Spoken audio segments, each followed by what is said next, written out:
اللهم صل على محمد وآل محمد۔ بسم اللہ الرحمن الرحیم۔ ناظرین محترم، السلام علیکم ورحمۃ اللہ وبرکاتہ۔ آج میں آپ کی خدمت میں امام رضا علیہ الصلاۃ والسلام کی زندگی کے متعلق کچھ نکات پیش کرنا چاہتا ہوں۔ امام رضا علیہ السلام 148 ہجری میں، یعنی جس وقت امام صادق علیہ الصلاۃ والسلام کی شہادت ہو جاتی ہے، اس کے بعد متولد ہوتے ہیں اور ان کی ولادت ہوتی ہے۔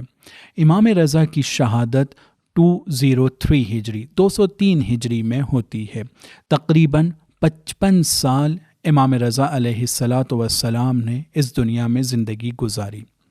امام علیہ السلام کے اس دنیا میں آنے کے بعد سے لے کر ان کی شہادت تک جو خلیفہ موجود تھے، جو لوگ حکومت کر رہے تھے، ان میں منصور دوانقی، ہادی، مہدی اور پھر ہارون، یہ وہ خلفاء ہیں جو امام کاظم علیہ السلام کی امامت کے زمانے میں بھی تھے، اور امام علیہ السلام کی وہ زندگی جو امامت سے پہلے ہے، اس میں بھی یہ خلفاء موجود تھے۔ جس وقت امام کاظم علیہ السلام کی شہادت 183 ہجری میں ہوتی ہے اور ان کو شہید کرنے والا جو خلیفہ تھا اس کا نام ہارون عباسی تھا۔ امام رضا علیہ السلام کی امامت یہاں سے شروع ہوتی ہے۔ تقریباً 10 سال کا امامت کا عرصہ امام رضا علیہ السلام کا ہارون کی خلافت میں گزرتا ہے۔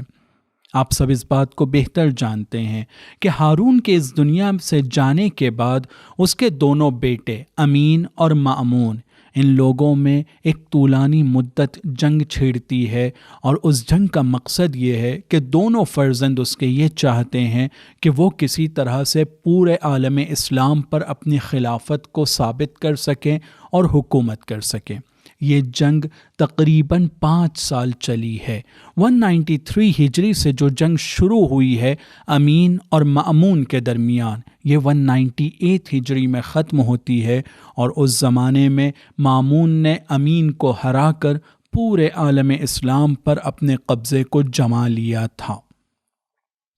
لہٰذا یہ کہا جا سکتا ہے کہ ہارون کی خلافت کے بعد امام علیہ السلام کی امامت کے زمانے میں 5 سال کا عرصہ امام کو ایسا ملا کہ بنی عباس آپسی لڑائی میں پوری طرح سے مشغول ہو چکے تھے، اور یہ امام کے لیے ایک اپرچونٹی اور ایک فرصت کی صورت میں دیکھا گیا کہ انہوں نے اہل بیت علیہم السلام کے معارف اور خدا کے بھیجے ہوئے دین اسلام کو صحیح طریقے سے لوگوں تک کے پہنچایا ہے۔ ناظرین محترم، 198 ہجری میں جب 2 بھائیوں کے درمیان جنگ ختم ہو جاتی ہے اور مامون پورے عالم اسلام کا خلیفہ اپنے آپ کو لوگوں کی نظر میں بتاتا ہے اور پوری حکومت اپنے کنٹرول میں لیتا ہے، تو مامون کی خلافت کے بارے میں اور مامون کی شخصیت کے بارے میں مورخین نے بلا منازع، یعنی کسی میں اس بات کا اختلاف نہیں ہے اور سب نے اس بات کو لکھا ہے کہ مامون ایک ایسا خلیفہ تھا کہ جو عالم اسلام میں، چاہے وہ بنی امیہ کے خلفاء ہوں یا بنی عباس کے دوسرے خلفاء، چاہے وہ مامون سے پہلے یا مامون کے بعد بنی عباس کے خلفاء، ان تمام خلفاء کو اگر ایک دوسرے سے کمپیئر کیا جائے تو مامون کو تمام خلفاء کے مقابلے میں مورخین کہتے ہیں کہ سب سے زیادہ چالاک اور ہوشیار خلیفہ تھا۔ اس کے اندر یہ صلاحیت دوسروں کے مقابلے میں زیادہ اچھے سے پائی جاتی تھی کہ وہ زمانے کے تقاضوں کو اور حالات کو بہت بہتر انداز میں سمجھ سکتا تھا۔ مامون کے اندر یہ صلاحیت بھی تھی کہ اپنے دشمنوں کا مقابلہ وہ بہت ہی چالاکی سے کیا کرتا تھا۔ ہم نے دیکھا کہ کچھ بنی امیہ کے خلفاء یا کچھ بنی عباس کے خلفاء اپنے دشمن کے مقابلے میں بالکل کبھی کھل کر سامنے آ گئے ہیں، اور ظاہری طور پر انہوں نے ایسے اقدامات کیے ہیں جس کے نتیجے میں یہ سمجھ میں آتا ہے کہ انہوں نے اپنے دشمن کے مقابلے میں کھل کر فرنٹ لیا ہے۔ لیکن مامون ان تمام باریکیوں کو بہت اچھے سے مینج کرتا تھا۔